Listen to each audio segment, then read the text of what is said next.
दोस्तों, भारत का लोकतंत्र एक बार फिर से शर्मसार हुआ। टीवी पर बैठे एक बीजेपी प्रवक्ता ने देश के विपक्ष नेता लोकसभा के विपक्ष नेता राहुल गांधी को खुली धमकी दे डाला। उन्होंने कहा, सीधे सीने में गोली मार दी जाएगी। जरा सोचिए, ये बयान किसी चाय की दुकान पर बैठे व्यक्ति ने नहीं दिया। ये बयान दिया है भाजपा के आधिकारिक प्रवक्ता पिंटू महादेव ने, और वह भी लाइव डिबेट में। सवाल है, क्या भारत विपक्ष को गोलियों से चुप कराने का नया खेल शुरू कर रहा है? तो 26 सितंबर की रात एक मलयालम चैनल पर डिबेट चल रहा दाक हिंसा, लेकिन बहस के दौरान बीजेपी प्रवक्ता पिंटू महादेव बौखला गए और सीधे राहुल गांधी को गोली मारने की धमकी दी। इस बयान के बाद कांग्रेस ने सीधे भाजपा और आरएसएस पर निशाना साधा। दोस्तों, प्रदेश अध्यक्ष गोविंद सिंह डोटासरा ने कहा, जब मोदी सरकार का संरक्षण में फैली नफरत है और हिंसक राजनीति का नतीजा। बार बार गांधी परिवार को धमकियां दी जा। इस पहले ही इंदिरा गांधी और राजीव गांधी का शहादत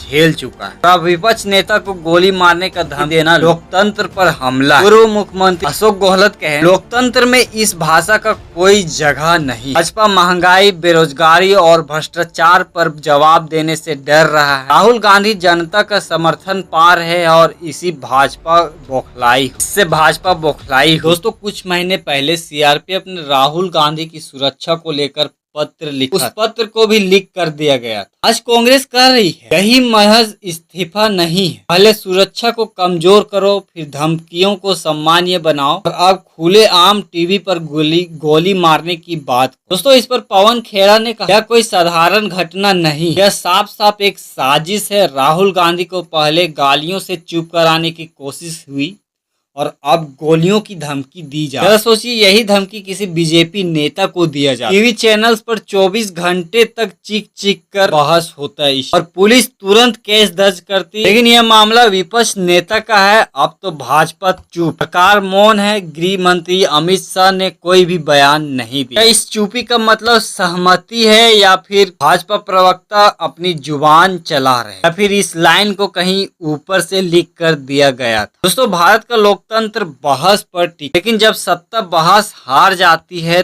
तो वह गाली और गोलियों पर उतर आता। आज यही हो रहा। कांग्रेस के नेताओं ने साफ कहा, यह लोग वैचारिक लड़ाई के पास विचारों का हथियार नहीं बचा है, इसीलिए अब हिंसा का सहारा ले रहे। सोचिए जरा, विपक्ष की आवाज को ऐसे गोलियों से दबा दिया जाएगा तो क्या यही वही भाजपा है जो कि सबका साथ सबका विकास की बात करता है? भारत ने पहले ही 2 प्रधानमंत्रियों को खोया है, इंदिरा गांधी को गोली से और राजीव गांधी को धमाके से। अब अगर राहुल गांधी जैसे विपक्षी नेता को बार बार धमकी दी जाए और सत्ता चुप बैठे, तो ये सिर्फ एक बयान बल्कि लोकतंत्र के भविष्य पर भी बड़ा खतरा। दोस्तों, केसी वेणुगोपाल ने गृह मंत्री को अमित शाह को पत्र लिखकर कहा, अगर इस व्यक्ति पर तुरंत कार्रवाई नहीं हुई तो यह साफ माना जाएगा कि भाजपा विपक्ष के नेता के खिलाफ हिंसा में मिली हुई। दोस्तों, अब सवाल सिर्फ राहुल गांधी का नहीं, यह सवाल पूरे लोकतंत्र का। विपक्षी नेता को गोलियों से धमकाया जाएगा तो आम नागरिक